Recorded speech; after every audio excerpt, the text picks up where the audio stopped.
Assalamualaikum warahmatullahi wabarakatuh. Perkenalkan, saya Nur Hayati. Di sebelah kanan saya ada Murni Cahyani dari 10 IPS 2.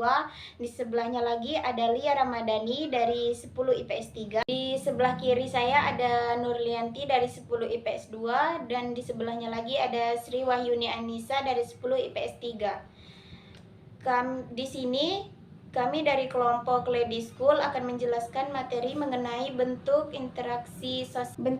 interaksi sosial dapat diklarifikasikan menjadi dua, yaitu proses sosial asosiatif dan disasosiatif. Proses asosiatif, bentuk interaksi sosial asosiatif adalah bentuk interaksi sosial positif yang mengarah kepada kesatuan.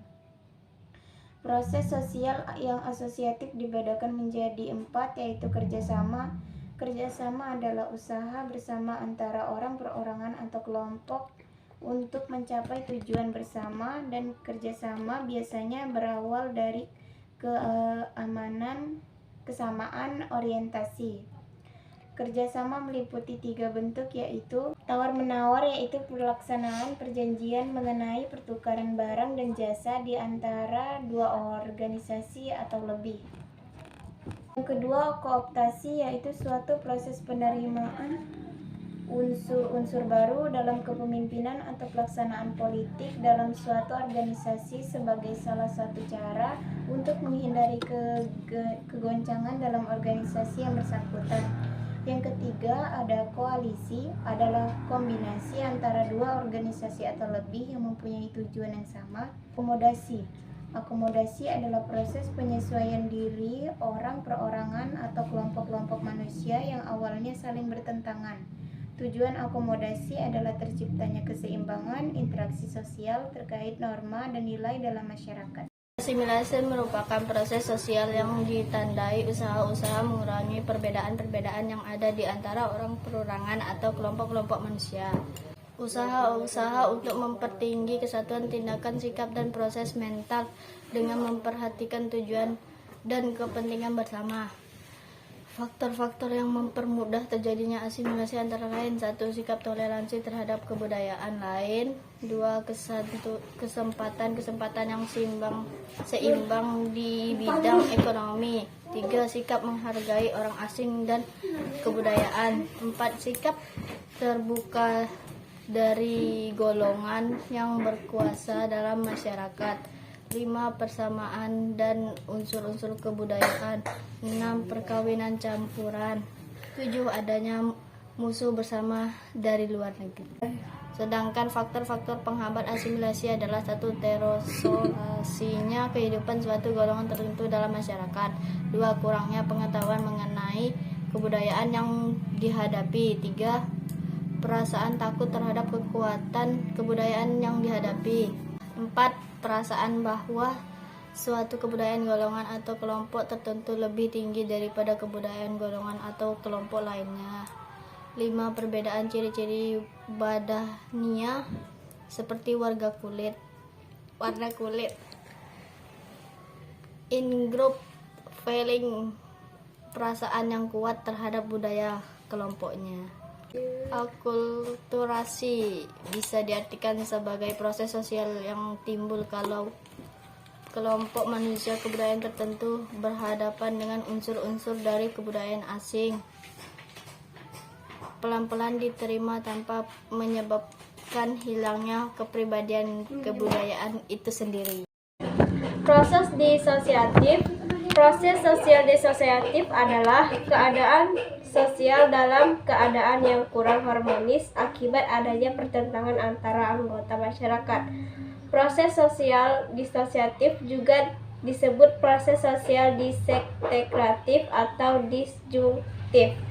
Meski proses ini menghambat pertumbuhan dan perkembangan masyarakat, ketidakhadiran sosiatif berakibat stagnasi masyarakat.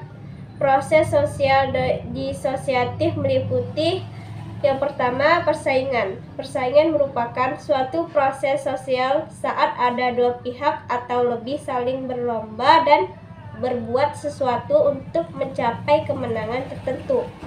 Persaingan terjadi saat beberapa pihak menginginkan sesuatu yang jumlahnya sangat terbatas atau sesuatu yang menjadi pusat perhatian umum. Ada beberapa fungsi persaingan, yaitu yang pertama, mengeluarkan keinginan individu atau kelompok yang sama menuntut dipenuhi padahal sulit dipenuhi semuanya secara serentak. Yang kedua, menyalurkan kepentingan serta nilai-nilai dalam masyarakat, terutama kepentingan dan nilai yang menimbulkan konflik. Yang ketiga, menyeleksi individu yang pantas memperoleh kedudukan serta peranan yang sesuai dengan kemampuannya. Yang kedua, kontravensi. Kontravensi merupakan proses sosial yang ditandai ketidakpastian, keraguan, penolakan, dan penyangkaian yang tidak diungkapkan secara terbuka.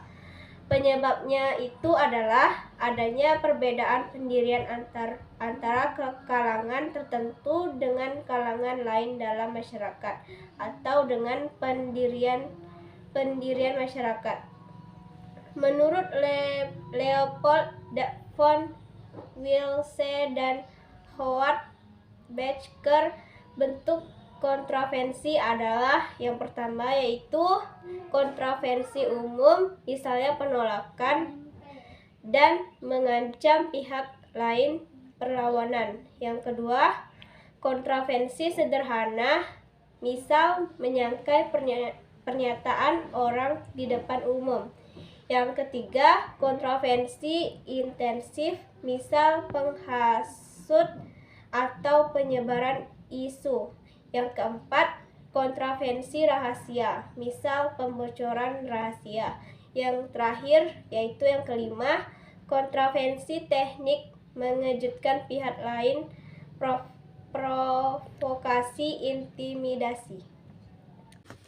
Pertikaian merupakan bentuk lanjut kontravensi, artinya perselisihan sudah bersifat terbuka. Terjadi karena perbedaan antara kalangan tertentu dalam masyarakat semakin tajam. Pertikaian bisa muncul di lain individu atau berkelompok berusaha memenuhi atau tujuannya dengan cara menentang pihak lain dengan cara ancaman atau kekerasan. 4. Konflik secara umum memang sering terjadi di dalam masyarakat. Gejala sosial yang alami. Konflik adalah proses sosial di mana orang, perorangan, atau kelompok manusia berusaha memenuhi tujuan dengan jalan menentang pihak lawan yang disertai dengan ancaman atau kekerasan. Sekian penjelasan materi dari kami. Lebih dan kurang kami mohon maaf. Kami akhiri. Wassalamualaikum warahmatullahi wabarakatuh.